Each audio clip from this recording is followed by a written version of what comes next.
দাবি আল্লাহ আমি কি বানাচ্ছি রাদিতু বিল্লাহি রাব্বান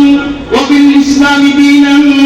ওয়া বি মুহাম্মাদিন সাল্লাল্লাহু আলাইহি ওয়াসাল্লাম নবিয়্যা আল্লাহ তোমার রব হিসাবে মানি নবীকে মুহাম্মদকে নবী হিসাবে মানি ইসলামকে দ্বীন হিসাবে মানি জবানের কথা কিন্তু বাস্তব জীবনে ইসলামের কোন নিদর্শন মাথা থেকে পা পর্যন্ত খুঁজে পাওয়া যায় না তোমার মতো টাকা এই পৃথিবীতে আর কেউ নাই এটা ডাকাই বাপ্পা মুখে দাবি করে ইমানদার মাথা থেকে পা পর্যন্ত ইসলামের কোন নিদর্শন নাই পুরো জিন্দেগিতে ইসলামের কোন আলামত নাই ঘরের ভিতরে নাই ব্যবসার ভিতরে নাই লেনদেনের ভিতরে নাই আচার ব্যবহারে নাই কথার ভিতরে তো নাই চোখের ভিতরে নাই হাতের ভিতরে নাই অঙ্গ প্রত্যঙ্গের কোথাও ইসলামের কোন প্রাণ